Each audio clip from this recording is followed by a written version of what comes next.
do have our genus.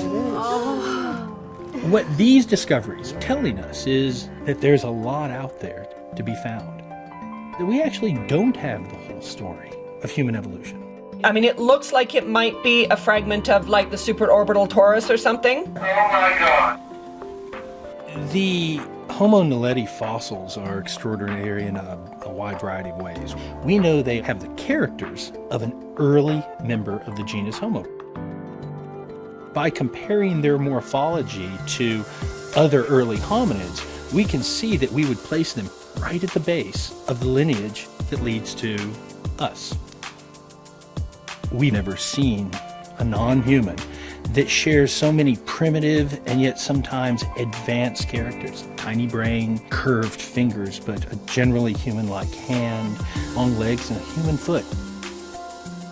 We are looking at well over a dozen, in fact, probably around 18 different individuals, representing all different age spans from near fetal age to senile individuals who were at the last stages of their lives.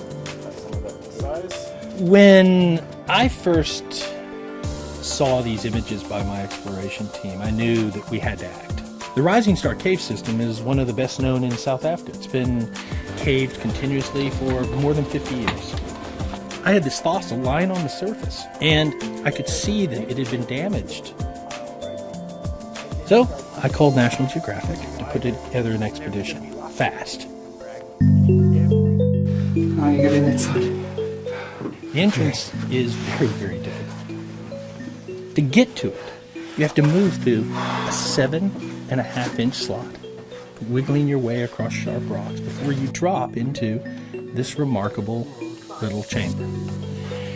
And the floor is quite literally comprised of parts of the bodies of these human ancestors. Fixing that now on the team. Look at this.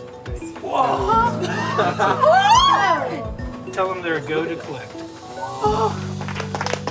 All right. You got the fossil, huh?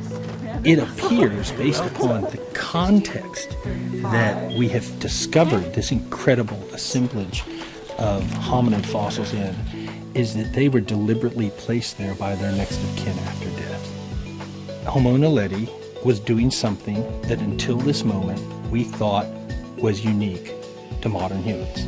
That is, deliberate disposal of the dead. If this hypothesis holds true, that's an extraordinary thing. What Naledi has taught us is that there is clearly more out there that we didn't know.